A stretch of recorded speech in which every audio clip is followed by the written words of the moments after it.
Hey everybody, this is the man from Brooklyn. My topic today is going to be the right way and the wrong way to die.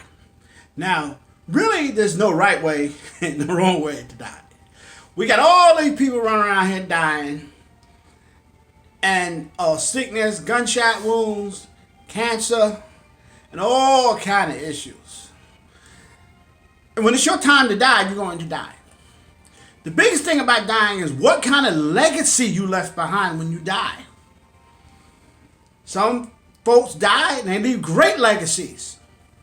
Some folks die and they just a butthole. I'm going to tell it just the way it is. And they left a butthole legacy behind, because the last couple days or maybe a couple weeks, I've been to some funerals, because I do. And the last 3 I had, they was buttholes and they died. I am not speaking ill of the death. It's what legacy you left on this earth before you die. That's the biggest topic I had today. And I got a cowbell here. This is my cowbell. Now, when I'm doing this cowbell, it's kind of hilarious, because to me, dying is part of living. You're going to die no matter what you do. And you trying to beat death, you can forget about it, because that one appointment you're not going to miss. You may miss your dentist appointment. You may miss a lot of other appointments, but you ain't going to miss death. It's guaranteed. So get your life in order and leave the right legacy when you die. Because you leave the other legacy, you ain't going to get this. You're going to get laughter. So remember, get yourself in order. Now, some things I do because I make a living. I had to serve some hospice papers in the last week or two. And they asked me, can you serve the hospice papers? I said, yes, I can. That's not for everybody. I've been a hospice once, so it doesn't bother me too much, because that's part of dying.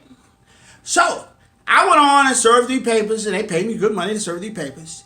And I had some law enforcement officers came over to me and said, hey, Clark Banks, how you say them papers? Them folks in the hospital dying.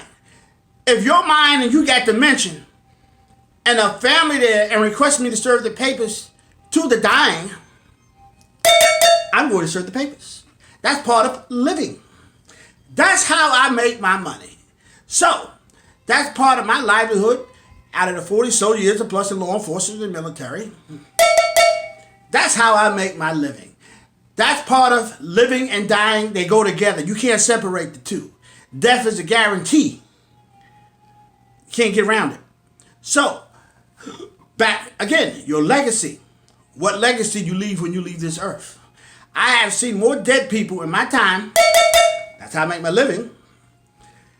Between Desert Storm and Grenada, and run around here serving as a constable, serving here as a court officer, serving as a deputy when I was in Atlanta, serving as a New York City police officer. That's part of my job.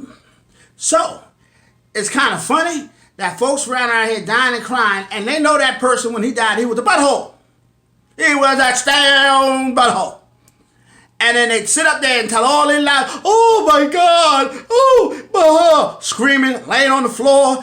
I seen it. I think it's hilarious. So when I go out, and some people will call me and ask me, well, I have a dying loved one. What will you say to them? Yes, I do grieve dying people. I don't like people suffering when they die. So to me, my personal thing, I'm asking the Lord, if I'm dying, just make it unpainful and peaceful. Let me go out, not suffer. So I accept I'm going to die. My wife accepts she's going to die. The both of us ask just not to be painful and let us go out quick. That's a good thing. I don't want to be running out here suffering, kicking like a dog, gasping for air, dying of emphysema and all that other stuff that we don't need to talk about. So, that's my message today. To all you first responders, living and dying is part of it. You can't get around it. Get over it. Work with it. Deal with it. See, we got this little box in our head where you store all this ugly stuff. Well, you put it in that little box, first responders, and you put a lock on it. And then when you go to church or whatever, you leave it there at the altar. That's what I do. I don't know what you do. Since we got Corona, I go online and listen to stuff. That's not for everybody. Can't do that. If you have a problem dealing with dying children and stuff, and that bothers me more than anything, talk to someone, vent to them. Get it out of your system. Don't sit there and hold it up and walk around and burst, and then you have to insult somebody, and then you got to go back and apologize. Now you're more depressed. And then you make the other person depressed for you being around them depressed. I don't want to be around no depressed person. So, remember, when you got all this stuff in you, talk to somebody. That's a good point. Talk to somebody. And relieve it and go on. Take one day at a time. Do not run around here thinking back what you did the other day. You can't go back and fix that. So that's one of my hard messages today. Dying. Is it a good way to die? No. It's a bad way to die? No. It's really not a good or bad way to die. But me prefer, if when I do go, I like to die peacefully and no pain. But that's between you and your maker. Live a good and a fruitful life. Take care of yourself. Be healthy.